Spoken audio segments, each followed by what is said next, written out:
లోక్ భవన్ కు సీఎం చంద్రబాబు వెళ్లారు. రాష్ట్ర గవర్నర్ అబ్దుల్ నజీర్ తో సీఎం చంద్రబాబు మర్యాదపూర్వకంగా భేటీ అయ్యారు. స్వల్ప అస్వస్థత కారణంగా ఆసుపత్రిలో చేరిన గవర్నర్ ను పరామర్శించారు. గవర్నర్ ఆరోగ్య పరిస్థితిపై యోగక్షేమాలు అడిగి తెలుసుకున్నారు. అనంతరం గవర్నర్ త్వరగా కోలుకోవాలని ఆకాంక్షించారు సీఎం చంద్రబాబు.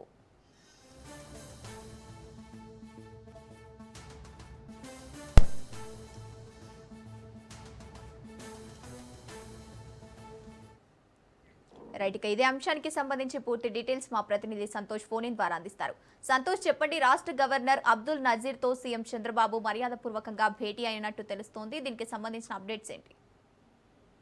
గంగోత్రి, ఏపీ రాష్ట్ర గవర్నర్ అబ్దుల్ నజీర్ ఏదైతే ఉదయం తెల్లవారుజామున అయితే 4:30 గంటల సమయంలో అయితే కనుక ఇటు కడుపులో నొప్పి రావడంతో హుటాహుటిన అయితే ప్రైవేట్ హాస్పిటల్ అయితే వెళ్ళడం జరుగుతోంది. ఈ నేపథ్యంలో ఇటు ఆయనకి వైద్య బృందం అయితే కనుక వైద్యాన్ని అందించిన అనంతరం కూడా ఇటు చిన్నపాటి సమస్యగా అయితే కనుక గుర్తించడం, దీనికి సంబంధించి ఒక హెల్త్ బులెటిన్ అనేది విడుదల చేసిన అనంతరం కూడా ఇటు ఆరోగ్య పరిస్థితి మెరుగైనంత వరకు కూడా ఇటు డాక్టర్ల సంరక్షణలో ఉన్నటువంటి పరిస్థితులు కూడా ఏర్పడ్డాయి. అయితే అనంతరం కూడా డిశ్చార్జ్ అయ్యి ఇంటికి వచ్చిన లోక్ భవన్ కి చేరుకున్నటువంటి గవర్నర్ అబ్దుల్ నజీర్ తోటి అయితే కనుక మర్యాదపూర్వకంగా ముఖ్యమంత్రి చంద్రబాబు నాయుడు భేటీకి రావడం జరుగుతోంది. ఏదైతే స్వల్ప అస్వస్థతతోటి ఇటు ఆసుపత్రిలో చేరి డిశ్చార్జ్ అయినటువంటి గవర్నర్ ని పరామర్శించి అదేవిధంగా ఆరోగ్య పరిస్థితిపై కూడా యోగక్షేమాలు అయితే కనుక అడిగి తెలుసుకోవడం కూడా జరుగుతోంది. అదేవిధంగా గవర్నర్ త్వరగా కోలుకోవాలని కూడా ఆకాంక్షించినట్టు కూడా సమాచారం అయితే అందుతున్నటువంటి పరిస్థితుల్లో అయితే ఈరోజు సాయంత్రం AP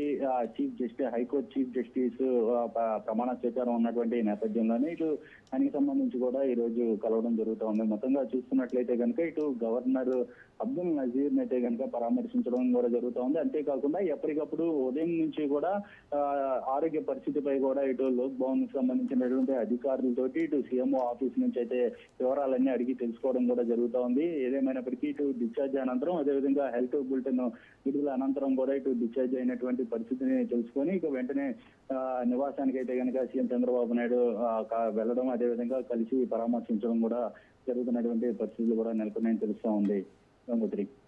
right, thank you Santosh.